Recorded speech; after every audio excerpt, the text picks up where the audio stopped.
Êxodo 2. Então,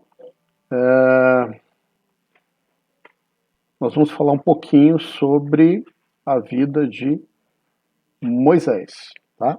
Êxodo, capítulo 2. Eu quero fazer essa leitura para você. E foi-se um varão da casa de Levi e casou com uma filha de Levi. A mulher concebeu e teve um filho, e vendo que ele era muito bonito, formoso, escondeu-o por 3 meses. Não podendo, porém, mais escondê-lo, eu vou explicar depois por que ela fez isso, tomou uma arca, né, um barquinho feito de juncos, e o impermeabilizou com betume, né, ou seja, aquele piche mole, e pondo dentro dessa arca o menino, colocou junto aos juncos à beira do rio. A sua irmã postou-se de longe para saber o que havia de acontecer com aquele garoto. E eu quero continuar essa história para você. Moisés foi escolhido por Deus para ser o grande libertador do povo que era escravo no Egito. Moisés, ele nasceu num período em que o faraó estava muito incomodado com o crescimento dos judeus, né, ou do povo hebreu, ali na terra do Egito, porque apesar deles serem escravos, eles se tornaram muito numerosos. Então, o faraó começou a ficar preocupado, né, com o crescimento dos egípcios, aliás, com o crescimento dos hebreus ali na terra dos egípcios. Então, quando Moisés nasceu, no período do nascimento de Moisés, o faraó havia decretado que os meninos judeus deveriam ser mortos, ou seja, a população poderia até crescer, mas entre as mulheres. Ele não queria que os homens, os meninos nascidos, sobrevivessem, para que no futuro o povo hebreu não se tornasse um adversário, né, dos egípcios. Então, havia essa ordem. Mas a mãe de Moisés desobedeceu essa ordem e resolveu proteger aquele menino. E escondeu ele por um tempo, mas chegou uma hora que não dava mais para esconder. Então ela, com o coração apertado, mas também confiando em Deus, ela tomou uma decisão, e a decisão foi fazer um barquinho, colocar o menino dentro desse barquinho e colocar no rio, sobre as águas. O texto bíblico não fala se ela tinha convicção do que aconteceria, mas Deus sabia o que aconteceria. E eu tenho certeza que Deus estava no controle ali, observando, levando as pessoas a tomarem as decisões corretas. Por fim, Moisés ele foi descoberto pela filha de Faraó. E acabou sendo adotado e criado por ela. Moisés era amado por Deus. E a mão do Senhor, né, foi sustentando Moisés durante toda a sua vida. Toda a história de Moisés nós percebemos a mão protetora do Senhor. Deus estava no controle, né? Então, mesmo diante da perseguição e da morte iminente, Moisés estava escondido nos braços de Deus. Isso fala alguma coisa para a gente hoje, né? Então, diante dessa guerra, eu vou chamar de guerra, contra essa epidemia que nos dá medo, que nos traz insegurança, nós precisamos estar guardados, estarmos reservados. E onde nós temos que estar guardados? Nos braços do Pai. Moisés foi colocado num cesto, e aquele cesto não podia protegê-lo. Moisés foi colocado num cesto que era impermeabilizado para que ele boiasse, mas aquela impermeabilização não poderia protegê-lo. O único que poderia proteger e preservar a vida de Moisés era Deus, e Deus estava no controle. Eu preciso que você entenda isso. Deus está no controle das nossas vidas, mas nós precisamos que Ele está no controle. Nós precisamos ter isso no nosso coração, de que Ele está no controle de todas as coisas. Os momentos difíceis nós não podemos escolher. Os momentos difíceis nós não podemos prever.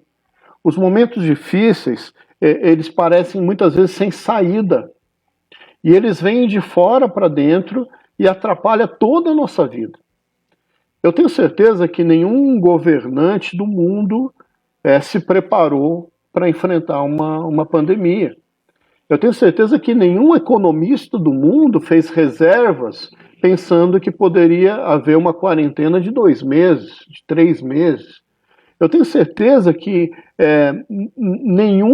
nenhum lojista ou dono de escola, ou enfim, qualquer ramo de atividade, se preparou para algo como está acontecendo hoje. Mas o que acontece na vida de quem confia em Deus? Aquilo que parece sem saída, aquilo que parece ser sem solução, a gente percebe que é uma oportunidade para nós sentirmos a mão do Senhor conduzindo a história. Então, a situação que a mãe de Moisés e que o próprio menino estava, não foi escolhida por eles. Não foi escolhida. Eles se viram, se viram de repente, no meio daquilo. Mas havia da parte dela uma confiança de que Deus estava no controle. E essa mesma confiança que nós temos hoje, temos que ter hoje. A nossa vida precisa continuar. A sua vida precisa continuar. A vida dos seus filhos precisa continuar. Tudo precisa continuar. No Brasil, nós, graças a Deus, nós não temos a experiência de viver um tempo de guerra civil ou mesmo guerra contra outros países. Então nós não sabemos como é isso de ter que ficar trancados. O nosso país, graças a Deus, nós não temos grandes problemas com tormentas e tornados e furacões que nos obriga a estocar dinheiro, a estocar alimentos, a ter abrigos nas nossas casas, né? Então nós não temos essa experiência. Essa talvez seja, para a minha geração, para a geração dos meus filhos, a única experiência de privação de liberdade seja essa. Mas justamente quando tudo parece complicado, que a gente tem que erguer a cabeça e entender, a vida tem que continuar. Você tem que continuar confiando, você tem que continuar cultuando, você tem que continuar orando, você tem que continuar sendo carinhoso com seus filhos, você precisa continuar se preocupando com seus irmãos. Se você tem o seu emprego, agradeça a Deus porque você tem uma renda, mas lembre-se de para aqueles que são profissionais liberais, que não estão conseguindo o seu sustento nesse momento. Ore pelos seus governantes. A gente é tendencioso a falar bem e falar mal. Eu não quero aqui dizer que nenhum e que outro é ruim. O que eu quero dizer é que, como cristãos, a nossa postura tem que ser de orar pelos nossos governantes, que independente se ele me agrada ou se ele não me agrada, que Deus ilumine a mente deles, para que eles tomem as decisões certas, acertadas, que vão abençoar o nosso povo. Então, quando toda essa doença, toda essa perseguição, tudo isso que a gente não pede para acontecer e não prevê, ela vem, nós sentimos muito medo, nós sentimos muita ansiedade e nós sentimos insegurança. Medo, ansiedade, insegurança. 3 coisas. O medo, ele nos paralisa. O medo tira de nós o desejo de arriscar. O medo tira de nós a liberdade de escolha, porque nós vamos sempre escolher e agir com o filtro do medo. A ansiedade, ela também nos paralisa, porque ela faz com que a nossa cabeça não viva o presente e a realidade. A nossa cabeça vai viver o futuro, vai viver em algo que ainda não aconteceu, pensando como será, vai arrastar mais uma semana, vai arrastar mais 2, vai arrastar mais 3, como é que é isso? Né? Então, tudo isso, o medo e a ansiedade gera insegurança, nós nos sentimos desamparados. E é justamente quando tudo isso é somado que nós mais precisamos confiar que Deus está no controle, né? Então, Moisés, ele cresceu forte, se tornou um homem, estudou, E depois Deus o levantou para ser o grande líder da nação, povo hebreu. Deus levantou Moisés. Então, ele precisou ter uma história de vida. Ele precisou passar por muitas situações para que ele servisse de exemplo para a gente hoje. O que eu quero mais reforçar nesse finalzinho de transmissão é dizer o seguinte: Moisés, ele foi colocado sobre a água e depois ele foi retirado da água. O que eu quero dizer com isso? Eu gosto muito mais de pregações textuais, expositivas.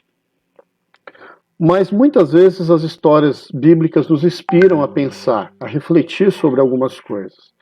E o que nós precisamos refletir sobre essa questão é que a mãe de Moisés teve uma coisa. Ela teve que tirar o seu filho da sua mão, do seu braço, e colocar ele sobre as águas. Isso aqui tem um significado muito interessante. Nós vamos ler na Bíblia que quando nós nos sentimos fracos, é aí que nós somos fortes, porque na fraqueza se aperfeiçoa a força do Senhor. Parece uma troca de palavras, né? Ou mesmo um dito popular, mas não é. O que ele quer dizer? Ele quer dizer o seguinte, que quando eu compreendo que eu não tenho, que eu não posso, que eu não consigo, e que eu transfiro essa minha incapacidade para uma fé em confiar em Deus, eu sou capaz de tirar a mão. Porque quando nós estamos inseguros, a gente segura, a gente pega, a gente abraça alguém, a gente segura mais forte na mão de alguém. A mãe de Moisés poderia ter tentado segurar o menino com ela. Mas ela sabia que ela não iria protegê-lo. Então ela preferiu dizer: eu não posso, eu não consigo. Eu vou lançar esse menino nas mãos de Deus. Então ela tira o menino Moisés dos braços, prepara um lugar, coloca ele num barquinho e coloca ele na água. A partir dali, ela não estava perto, ela não tinha condição de abraçá-lo, ela não tinha condição de intervir, mas ela tinha condição de continuar confiando de que Deus estava no controle. Então, quando o menino estava já totalmente fora dos braços da mãe, ele não estava desamparado, ele não estava sozinho, ele não estava perdido, porque ele saiu dos braços da mãe, que não podia protegê-lo, mas ele passou a viver nos braços do Pai, nos braços de Deus. E aí Deus move o coração da filha de Faraó, pegar aquele menino na água e protegê-lo novamente de uma outra forma. Para terminar, nos momentos de maior dificuldade, de maior incerteza, reconheça que você não pode, mas Deus pode por você. Deus pode agir no teu lugar, Deus pode fazer aquilo que você não tem condições, e Deus pode mudar a tua história. Amém? Graças a Deus, eu quero orar com você. Eu quero orar com você. Deixa eu ver que eu estou recebendo aqui, ao vivo. Meu amigo Narese, olha, o Gustavo Narese. O Gustavo Narese é pastor de casais, uma bênção. Eu tive a oportunidade de participar de uma ministração dele. Está colocando uma coisa aqui, ó, se eu consigo enxergar nesse processo de fechamento das igrejas, ou seja, dos templos, sabendo a importância que ela exerce, inclusive fazendo um papel fundamental de recuperação de dependentes, trazendo cura a enfermidades, sobretudo nas doenças psicossomáticas. Você enxerga uma tentativa a curto prazo para sanarmos essa situação? Ah, ok. Entendi. Ô, Gustavo, primeiro, cara, um grande abraço. Eu tenho saudade dos tempos que nós vivemos, nós andamos juntos aí, trabalhamos juntos, eu pude conhecer o teu trabalho, tá? Bom, sobre essa questão de quanto tempo isso vai ficar, eu não tenho, acho que nem eu, nem ninguém tem uma resposta. Cada pessoa tem o seu palpite de como isso vai acontecer. né? Então, algumas pessoas acreditam que à medida que essa epidemia ela for se espalhando e os epicentros eles forem se movendo, ela já passou, vai começar a haver uma flexibilização da liberdade. E aí, automaticamente, essa liberdade vai se estender aos templos e a gente começa a ter uma certa normalidade nas igrejas. Só que o grande problema que nós estamos vivendo hoje é que nós temos opiniões divergentes entre os especialistas. Então, tem pessoas que conhecem do assunto, que estudaram sobre o assunto, que se importam com as vidas, se importam com a saúde, cientistas que têm opiniões diferentes sobre o quanto isso vai demorar. Mas eu prefiro não pensar em quanto vai demorar, eu prefiro pensar, vou sair dos textos bíblicos e usar um dito popular, né? Dá para fazer uma limonada desse limão? Dá. E uma das coisas que eu acho que nós estamos vivendo, essa sacudida toda, os pastores a fazerem como eu estou fazendo aqui, de uma forma corajosa, encarar esse mundo de internet. Não de forma irresponsável, como nós fazemos muitas vezes nos nossos canais pessoais. Aqui eu falo em nome de uma igreja, eu falo em nome de uma denominação, então eu preciso ter cuidado com o que eu estou dizendo. Então acho que uma das coisas positivas é a gente ter que se reinventar. A outra coisa positiva de toda perseguição é que os verdadeiros aparecem. A igreja nunca é tão verdadeira num tempo de paz quanto num tempo de guerra. A igreja nunca é tão verdadeira num tempo de paz quanto um tempo de perseguição religiosa. Então eu acho que as dificuldades elas fazem aparecer os verdadeiros cristãos, a verdade da vida, né? Então eu acho que tudo isso que está acontecendo, apesar de trazer muita coisa desconfortável e ruim, tem trazido coisas boas. A gente tem que tentar olhar também como que a gente pode transformar esse limão aí numa limonada, né? Então está bem. Nós estamos indo para 40 minutos de transmissão e a gente tem tentado manter um tempo entre 40 minutos e uma hora. E graças a Deus, né, que nós podemos ter esse tempo aqui. Eu quero orar com você e com isso nós estamos caminhando para o encerramento. Vamos orar? Santo Deus, muito obrigado por poder estar na tua presença, Senhor. Muitos dos nossos irmãos habituados ao ambiente de culto dentro do templo estão com seus corações apertados, né, se sentindo inseguros, ansiosos, amedrontados mesmo. Mas eu te peço, ó Pai, que o teu Santo Espírito conforte cada coração, que transforme esse tempo de incerteza e de impotência que nós temos num tempo de confiança de que o Senhor está no controle de todas as coisas.